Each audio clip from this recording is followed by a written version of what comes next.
Yeah, good morning, students. Welcome back to Prakash CBSE channel. Still, now, if you are not subscribing our channel, please subscribe our channel to get all the videos and press on the bell icon also. So let's go to the question. In the first chapter, the most important topic is irrational theorems. So proofs of irrational number theorems only.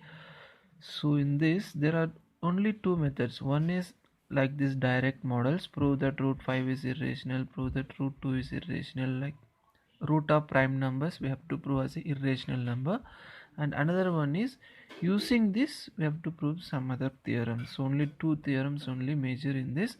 So before get into the topic, let's recall some definitions here. First, rational number. Rational number means what? A number which is in the form of p by q or a by b. It's called the rational number. So examples we can take, these are the rational numbers. Then what's meant by irrational number? Irrational number, a simple definition, root of prime numbers. So prime numbers, when you take a square root, it will become the irrational number, and pi is also a irrational number only. You know why? Because the decimal expansion non-terminating and non-repeating, that is why these are irrational. Means like this number, after dividing, the decimal expansion non-terminating means we will not get the remainder and the decimal places will not be repeating. That is why we call as a irrational numbers. So let's come to the topic now.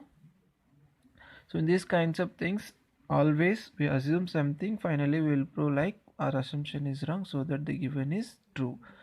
So here what we have to prove that root 5 is irrational number. So to prove this, we will take the opposite part of this. Let us assume, or let us consider also, you can take, let us assume root 5 as rational number. So if it is rational number, then it will be in the form of a by b or p by q. Anyone you can take, either a by b or p by q. Here I am taking p and q. So where p and q are some integers, where q not equal to 0. Next, there is no other common factor for p and q other than 1, because p can be written as p into 1. You can write 1p or a p, or q also q into 1q. So you can write 1q or q. So therefore there is no any other common factor for p and q other than 1. If you write like 2, it will become 2p. So there is only one common factor, that is only 1. So let's take root 5 is equal to p by q. Squaring on both sides, when you take square and root gets cancelled, remaining 5 equal to p square by q square. Next, when you take this opposite here, division comes to multiplication. So 5q square equal to p square. Then where p and q, as we said here, some integers. So instead of this p, you can apply some values. For example, if you are applying p is equal to 5, then the p square value is 25. Then see, 5 divides p square. 5 is dividing this p square value, 5 ones are and 5 5s are, yes. And p also it's dividing. That's why we are writing this statement, 5 divides p square and also p. Next, then p is equal to 5m we can take, and this we have given as equation number 1. So substitute this p equal to 5m in the equation number 1, so that you'll get 5m square equal to 5q square. When you take square for both the terms, you'll get 25m square equal to 5q square. When you take this opposite and cancel, so the remaining 5m square equal to q square. So again the same condition, whatever we said here, you can write 5 divides q square and also q, because q is some integer. Like this one example we can take it. Therefore in the beginning we said like there is only one as a common factor, but now see, 5 is a common factor of p and q, because 5 is divisible by q and 5 is divisible p also. So 5 becomes the common factor of both p and q. Therefore our assumption wrong, means our consideration wrong. Therefore root 5 is irrational number. So this is one method.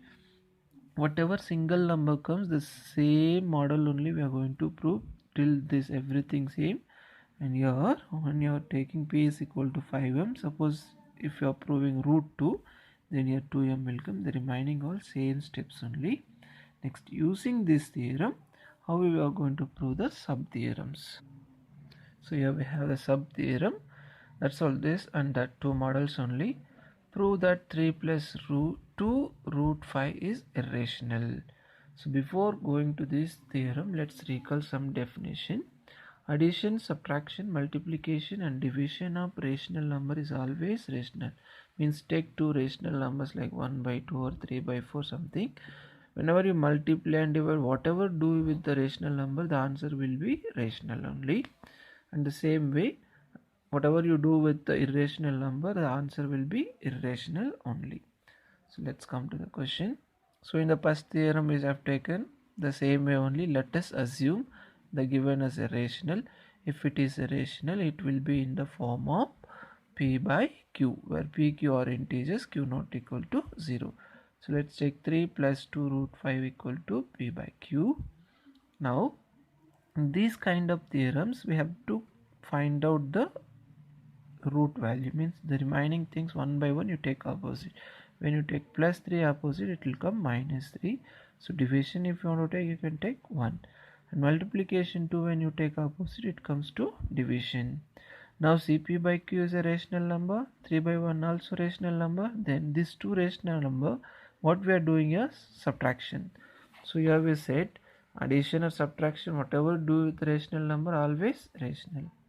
So if this 2 is rational, then equal to this root 5 also become rational number. That's why we have written here. We know subtraction of rational numbers always rational numbers, so root 5 is rational. But we know that by the theorem, we know that root 5 is irrational number, because root of prime numbers always irrational, that we proved in the last theorem. So therefore our assumption is wrong.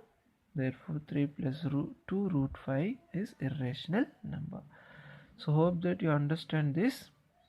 Please subscribe our channel. Thank you, students. Thank you for watching. If any doubts, please put it in the comment section. Thank you.